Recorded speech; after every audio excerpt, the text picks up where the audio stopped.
Di sisi lain, Teddy terlihat sedang menginterogasi orang-orang yang memiliki hubungan dengan Slavy dan bisnis Mr. Pushkin. Dan satu hal yang pasti, Teddy adalah tipikal orang yang sangat fokus, tegas, ambisius, merasa tak terkalahkan, dan mudah sekali melakukan kekerasan, sehingga hal itu membuat rekan Amerikanya kewalahan. My next issue, we pay you 50 alter outcomes. Roll this mother.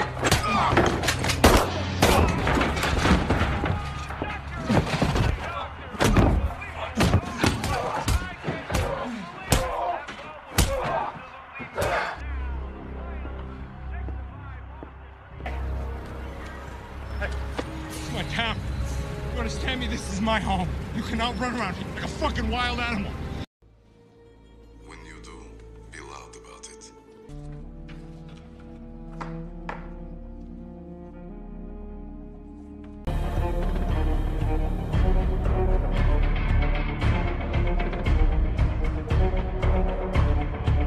Setelah menemui dan menginterogasi beberapa orang yang memiliki hubungan bisnis langsung dengan Mr. Pushkin tidak membuahkan hasil, akhirnya dia menemukan secercah harapan saat menemui temannya Terry yang bernama Mandy, yang pada waktu itu sempat mengobrol dengan Robert. Teddy pun bertanya tentang kehidupan Terry dan siapa sajakah yang pernah mengunjunginya di rumah sakit. Mandy lalu menceritakan tentang ciri-ciri Robert kepada Teddy. Dirasa semua informasi sudah didapatkan, Teddy pun mencekik Mandy hingga modal. Nice man, a black man. He wanted to know what happened to her. His name. He didn't say. And you contacted her.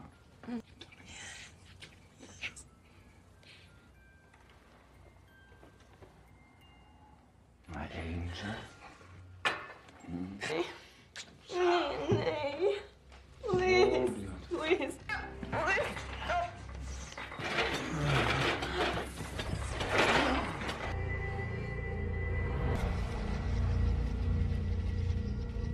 Teddy kemudian mengecek CCTV dan menyampaikan informasi yang didapatkannya kepada para rekan polusi korup di Amerika tersebut. Sehingga mereka mendapatkan kemungkinan pelakunya adalah Robert. Robert sendiri terlihat sedang bekerja seperti biasa di tempat kerjanya. Dan tak diduga, lagi-lagi Robert kembali harus berada dalam situasi di mana mengharuskan dirinya untuk beraksi kembali.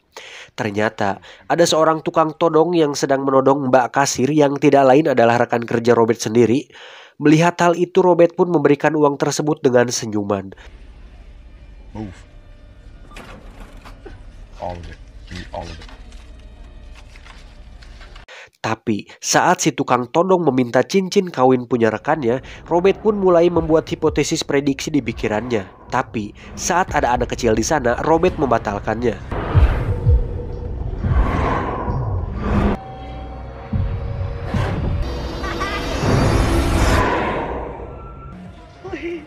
It's okay, Jenny.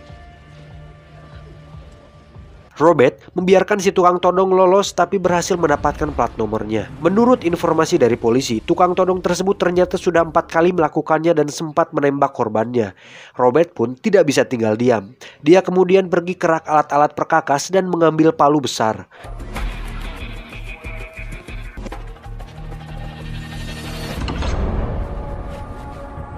Dan saat esok hari, si mbak kasir pun menemukan cincinnya sudah berada di lacinya. Di saat bersamaan, Robert pun terlihat mengelap palu dan mengembalikan palu tersebut ke tempatnya. Itu berarti Robert semalam sudah mencari si tukang todong tersebut dan menghajarnya. Dan tibalah hari di mana pertemuan antara Teddy dan Robert untuk pertama kali. Pada adegan ini kita akan melihat dua orang dengan karakter kuat dalam film ini saling bertemu satu sama lain.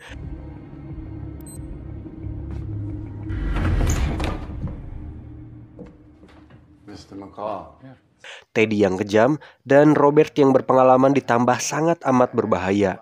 Dan sebenarnya pada titik ini, jika diadu 1 lawan 1, Teddy sudah jelas kalah sih, cuman belum saatnya. Teddy pun bertanya mengenai keberadaannya di restoran Rusia pada malam kejadian itu. Robert pun menjawab semua pertanyaannya dengan tenang tanpa menunjukkan sedikit rasa panik sedikit pun. Sehingga semua jawaban atau alibinya terasa nampak meyakinkan. Bahkan jika saya boleh berasumsi, pada adegan ini terjadi sebuah dialog yang sangat cerdas di mana secara tidak langsung mereka berdua saling menyerang satu sama lain tapi dengan cara yang halus.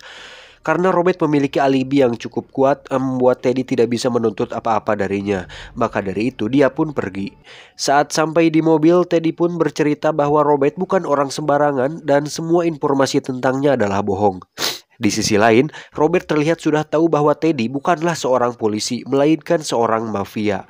Sehingga hal itu membuat Robert memutuskan untuk pergi dari apartemennya dan seolah pergi ke luar negeri dengan cara membeli obat mabuk udara atau Antimo agar seolah dia benar-benar naik pesawat untuk ke luar negeri. Teddy yang semakin yakin pun akhirnya memutuskan untuk menangkap Robert hidup-hidup.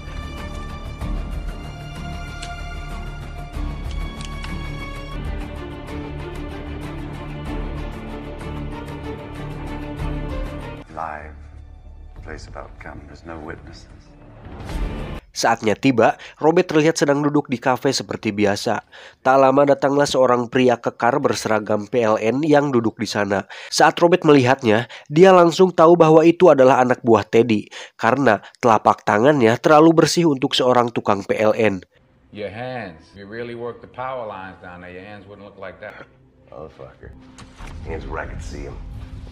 Saat akan dihampiri, Robert kembali melakukan hipotesis prediksi untuk melumpuhkannya. The fuck?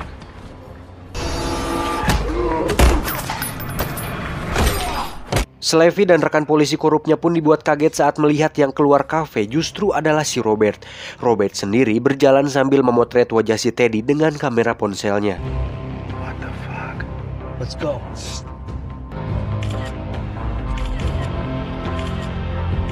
Saat mereka mengejarnya, Robert berhasil lolos dan itu membuat Teddy semakin berambisi untuk mengetahui siapa si Robert sebenarnya.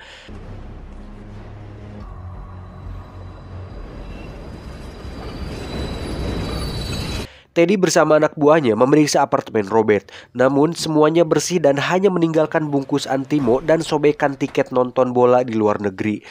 Teddy yang punya insting kuat sudah mengetahui jika itu hanya sebuah trik yang digunakan Robert untuk mengelabuinya. Pada kenyataannya, Robert memang sedang mengawasi mereka semua dengan kamera tersembunyi. Melihat masalah ini semakin jauh, Robert memutuskan untuk pergi ke tempat kawan lamanya. Dan barulah di sini kita akan sedikit mengetahui siapa Robert sebenarnya. Meskipun tidak dijelaskan secara gamblang siapa sosok sebenarnya. Tapi inti dari percakapan mereka bisa disimpulkan Robert ini semacam agen rahasia yang sudah pensiun dan sengaja memalsukan kematiannya.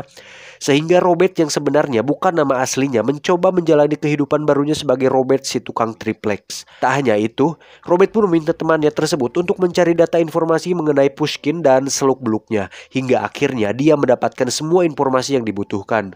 Karena sudah kagok edan, Robert pun mau tidak mau harus menyelesaikan apa yang sudah dia mulai. Everything all right?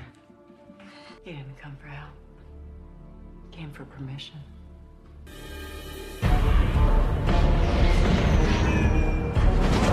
Si polisi korup yang merupakan rekan Teddy pun menjadi sasaran pertamanya, di mana dia dipaksa untuk berbicara mengenai bisnis Pushkin hingga membawa mereka ke tempat penyimpanan uang haram milik Pushkin.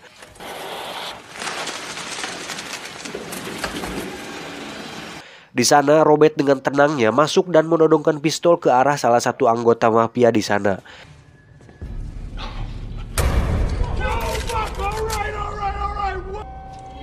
Indulge me, Andre. Tell him to lay down. Saat polisi datang, para mafia cecunguk itu pun ditemukan sudah dalam keadaan terikat di ruang pendingin beserta triliunan uang haram milik Pushkin. Oke, sampai sini saya jelaskan kenapa Robert melakukan ini adalah untuk menghancurkan bisnis Pushkin, memancing kemarahannya untuk kemudian menghabisi semua orang yang terlibat. Dan pertanyaannya adalah, bisakah Robert yang sendirian melawan kelompok mafia tersebut? Lanjut. Di sisi lain, Teddy terlihat sedang bersama pria sangar yang merupakan ketua dari salah satu gangster paling berbahaya di dunia. Ingat, paling berbahaya di dunia loh ya. Teddy meminta bantuan si ketua ini karena merasa Robert sedikit menyulitkan baginya. Karena sudah kebelet, si ketua gangster paling berbahaya ini pun izin modal ke toilet.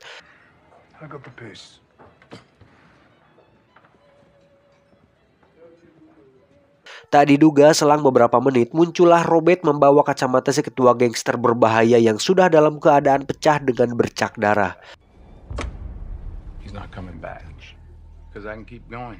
Teddy pun mencoba untuk tidak terkejut dan berusaha tetap cool melihat hal itu. Di sini terjadi percakapan yang intinya Robert memberikan pilihan kepada Teddy untuk menghentikan semuanya. Karena jika tidak, dia akan bernasib sama seperti si ketua gangster terhebat itu. Padahal mah hebat apa anjing, dibunuh pas lagi modal. Status gangster terhebat, dibunuh di WC umum. Sungguh membagong kan?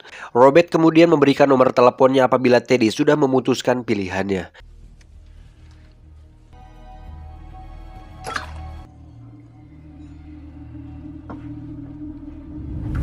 Setelah itu Robert langsung pergi ke tempat tangki minyak ilegal milik Pushkin untuk kemudian dia ledakan sehingga semuanya hancur tak tersisa.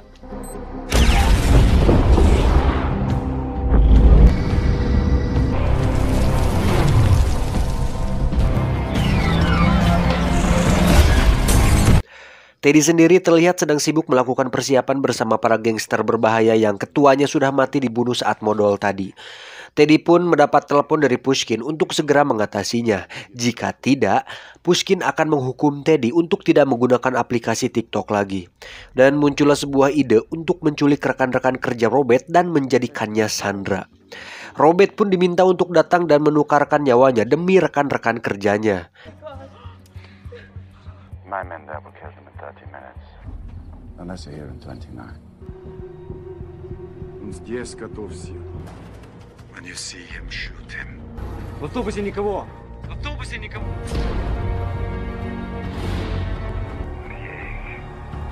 Dan saatnya tiba, betapa terkejutnya mereka saat bermaksud untuk menjebak Robert, malah mereka yang dijebak balik.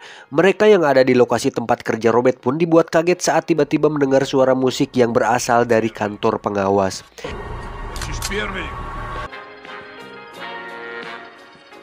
Where's that coming from? I don't know.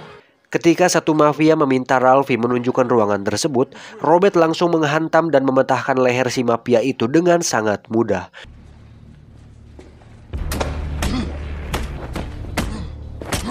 Kemudian Robert menyuruh Ralphie untuk membawa rekan-rekannya yang lain ke tempat aman setelah situasinya terkendali. Robert mematikan lampu dan menggantinya dengan lampu sorot sehingga keadaan di sekitar menjadi gelap. Dari situ Robert pun membantai satu persatu mafia itu dengan menggunakan benda-benda dan alat-alat perkakas seperti kawat duri, tongkat pancing, dan bor mesin.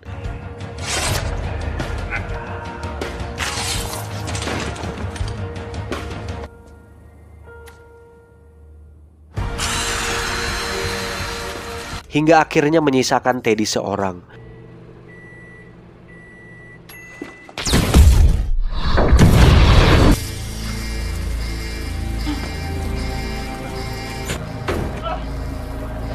Dengan alat yang ada, Robert menembak kaki dan tangan Teddy menggunakan pistol paku di tangannya.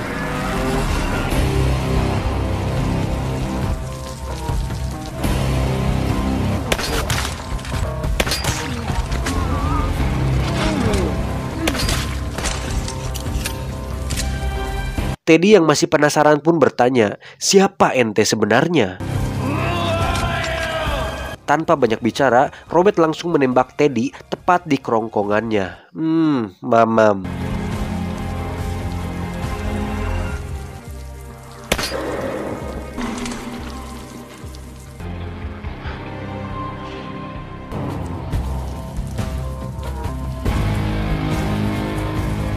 Tiga hari kemudian, lokasi berada di Moskow, Rusia. Terlihat sebuah rumah bak istana yang dijaga ketat oleh belasan penjaga bersenjata. Ternyata, Robert tidak main-main soal menghabisi seluruh bisnis Pushkin, karena dia datang sendiri ke hadapan Pushkin dan menghabisinya agar kedamaian di muka bumi tercipta dengan tidak adanya orang seperti Pushkin. What is your price? Are you there?